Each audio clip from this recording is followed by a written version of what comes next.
Pemirsa, kita masih bersama Indonesia Lawyers Club. Sekarang giliran fraksi Golkar, Nurdirman Munir. Apa tanggapan Anda yang menyuap ini anggota DPR dari fraksi Golkar? Kalau ini pengkhianatan terhadap partai. Apa? Ini pengkhianatan terhadap partai, kalau menurut pendapat saya. Kenapa? Ya, kenapa pengkhianatan terhadap partai? Karena yang dibela ini kan PDIP. Jadi Bupati Gunung Mas ini kan dari PDIP. Nah, lalu yang dikalahkan justru yang Golkar. Jadi ke Indonesia ini menurut Anda orang Golkar yang mengkhianati Golkar gitu? Iya, dia mungkin mau masuk PDIP, mungkin ya barangkali, saya nggak tahu. Tapi yang pasti bahwa ini sudah mengkhianati Partai Golkar dan juga sudah melanggar ikrar Partai Golkar. Karena dalam ikrar Partai Golkar jelas ada kesetiakawanan. Nah, di sini kita lihat nggak ada berarti. Karena dia yang, jadi saya nggak sependapat kalau soal ini itu dianggap ada hal kepentingan partai. Karena di sini justru bukan kepentingan partai, tapi kepentingan fulus, kepentingan uang. Jadi siapa yang mau bayar, mau partai apa kek, ya pasti dimenangkan kalau modelnya seperti ini. Jadi bukan karena partainya. Seperti misalnya Pak Sari Muda itu Golkar. Kenapa yang dimenangkan PDIP? Maaf, yang menang itu wali kotanya adalah dari PDIP. Kenapa yang dikalahkan Golkar? Kalau memang ini soal partai, tapi ini bukan soal partai. Nah, itu yang bisa saya sampaikan pertama. Ya, tapi begini, yang disuap Akil Mukhtar itu juga bekas fraksi Golkar tahun 2000 berapa itu? Ya, kalau soal bekas partai Golkar, saya rasa di ruangan ini juga banyak ya, yang bekas partai Golkar.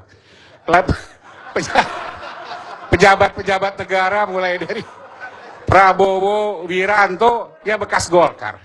Bahkan kalau mau kasar saya ngomong, boleh diklarifikasi, SBY juga bekas partai Golkar. Karena waktu dia jadi komandan Korem di Yogyakarta, dia ketua Dewan Pembina Partai Golkar. Nah, lalu apa ukurannya kalau bekas? Ya bekas nih banyak. Karena dia begitu dia mencalonkan diri sebagai hakim Mahkamah Konstitusi, maka dia menyatakan langsung mengundurkan diri. Nah, kalau orang mengundurkan diri, orang sudah bukan lagi di Partai Golkar, lalu dia bikin apa hubungannya dengan Partai Golkar? Lalu kalau SBY jadi presiden, yang dulu dia ketua Dewan Pembina Partai Golkar, apa urusannya dengan Golkar? Jadi saya pikir ini bukan karena partainya, tapi karena orangnya, karena manusianya, karena oknumnya.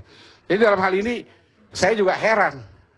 Kalau memang iya, ini betul masalah Partai Golkar, lalu berarti seluruhnya pejabat, pada umumnya pejabat di Republik ini, ya Partai Golkar semua. Mungkin termasuk yang mengatakan dirinya benar, ya Partai Golkar juga.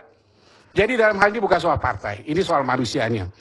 Yang terpenting bagi kita semua sekarang, apakah ada nggak keinginan dari Mahkamah Konstitusi itu untuk diawasi? Kalau dia nggak ada keinginan, ya terus-terusan dia melakukan abuse of power. Karena dia bisa sewenang-wenang, semau-maunya. Yang saya heran, ini ada Refli Harun di sini. Kenapa Refli Harun waktu itu tidak mengumumkan? Betul atau tidak telah terjadi suap?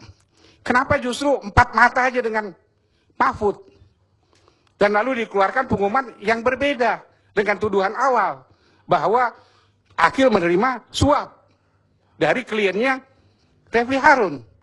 Kenapa bukan Refli Harun langsung mengumumkan kepada masyarakat, berhubung dia yang ditunjuk sebagai ketua untuk memeriksa. Nah, seharusnya Refli Harun mengumumkan kepada publik. Jangan mengadakan pertemuan 4 mata dengan Mahfud.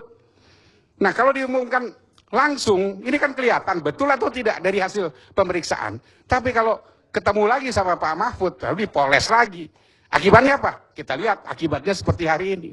Yang Anda maksud ketika Refli waktu itu mengadukan Akil ke betul, mengadukan Akil. Kalau nggak salah Bupati Simalungun. Betul, Bupati Simalungun. Karena beliau pengacaranya.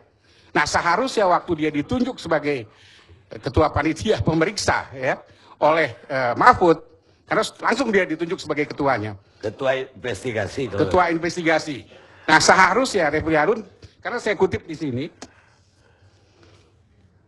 bahwa testimoni yang menggegerkan itu kemudian membuat Ketua Mahkamah Konstitusi saat itu Mahfud MD membuat tim investigasi dan mengangkat Refli Harun sebagai Ketua tim investigasi. Sayangnya diadakan pertemuan hasil investigasinya itu secara tertutup dengan Mahfud. Akhirnya hasil investigasi itu keluarnya menjadi 2 poin. Pertama, dugaan pemerasan yang melibatkan Hakim Mahkamah Konstitusi. Hanya dugaan akhirnya. Kedua, dugaan pemerasan dan atau penyuapan yang melibatkan panitera pengganti Mahkamah Konstitusi. Akhirnya ini nggak jelas lagi dan kasusnya menguap. Termasuk yang melibatkan Hakim Mahkamah Konstitusi Arsad, Andi Nurpati. Ini kan menguap semua. Dewi Yassin Limpo. Ini menguap semua.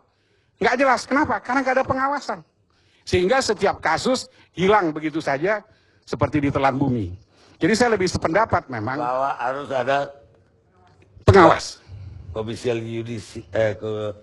yudisial harusnya berwenang mengawasi. Betul, karena di sini satu ayat yang isinya 3 butir ya, mengenai komisi yudisial. Lalu ditunjuk di sini pengawas itu adalah hakim. Lalu apakah Hakim Mahkamah Konstitusi itu bukan hakim? Hakim Agung itu bukan hakim? Apakah yang dimaksud hakim itu hanya hakim pengadilan negeri? Saya rasa terlalu nisbi dan terlalu riskan kalau kita menganggap bahwa ini tidak termasuk Hakim Mahkamah Konstitusi.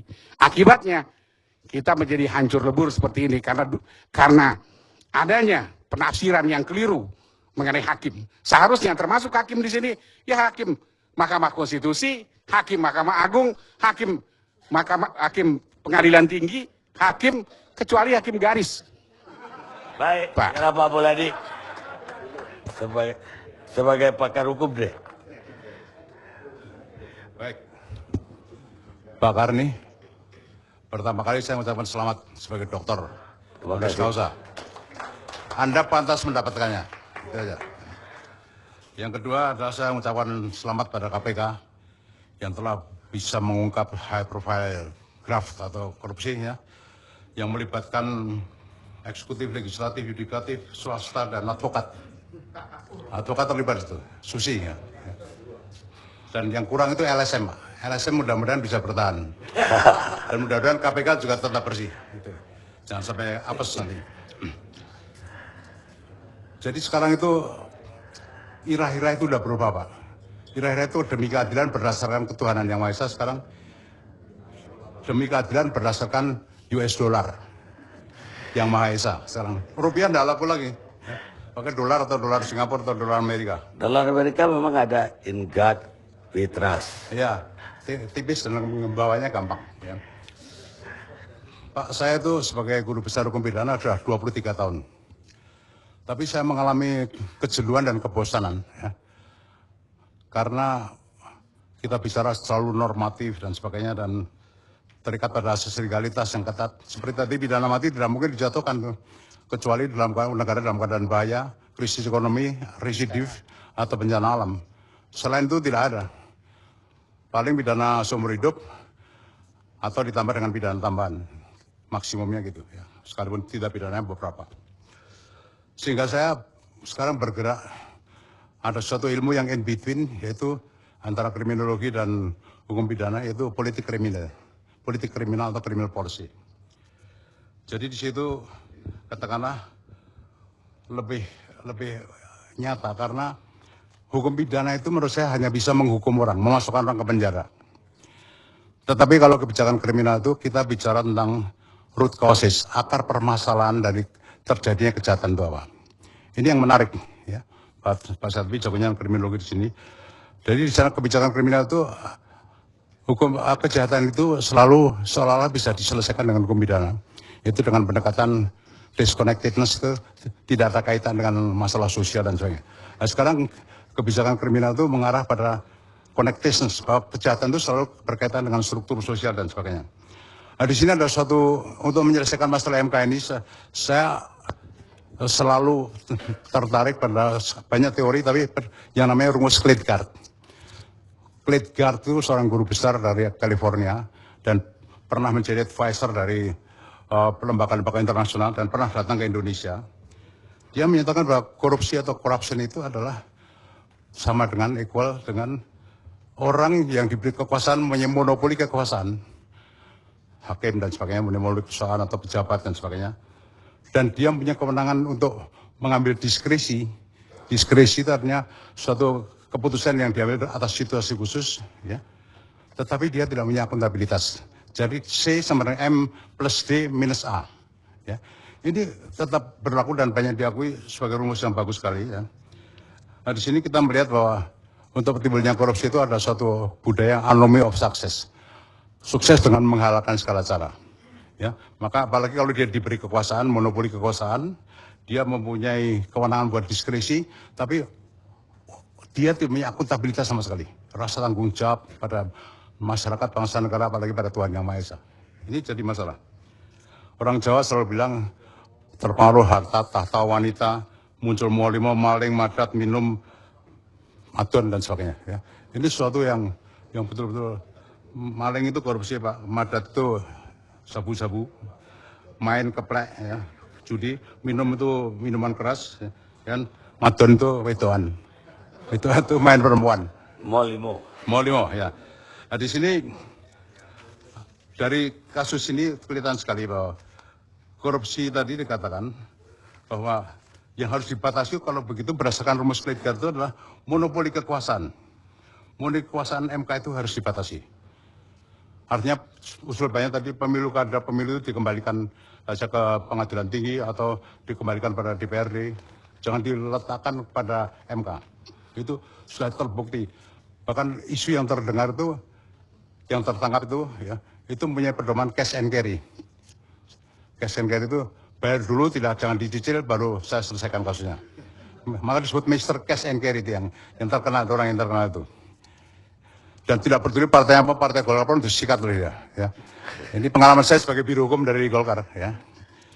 Dan kemudian setiap diskresi D atau kebebasan pejabat untuk memutuskan apa yang harus dilakukan dalam suatu situasi khusus itu harus betul-betul dijelaskan dan diuraikan, diklarifikasi. Ada pengawasnya, maka fungsi pengawas sangat penting.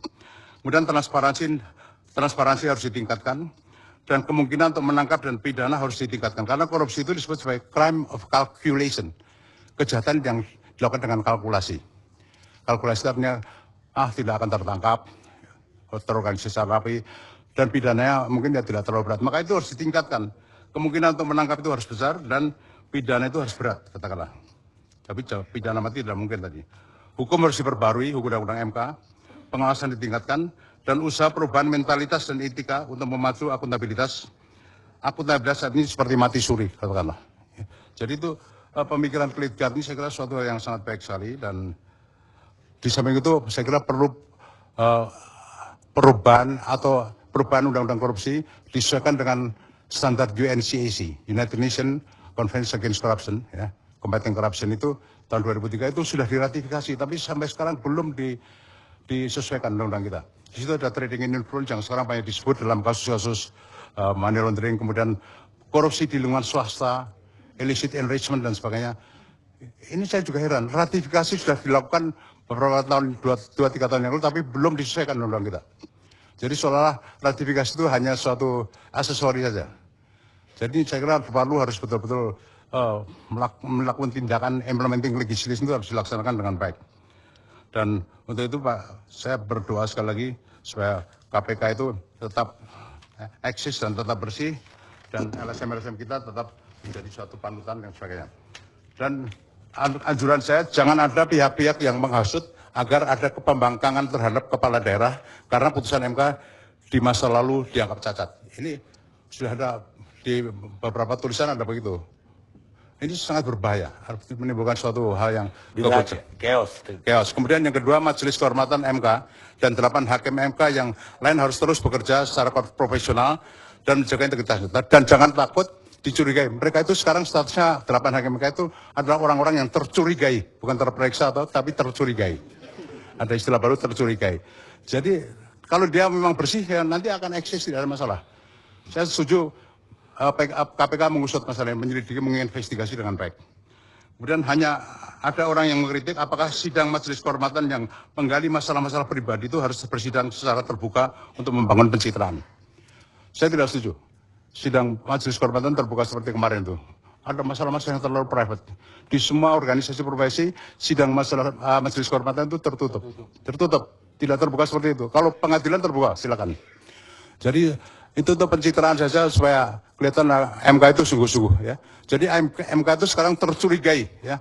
Jadi harus hati-hati. Jadi jangan mempersoalkan tidak dipanggil oleh SBY, itu tidak perlu. Mereka harus membuktikan bahwa mendemonstrasikan bahwa mereka bersih. Ya saya kira Pak, terima kasih. Baik, kita rehat saja Pak.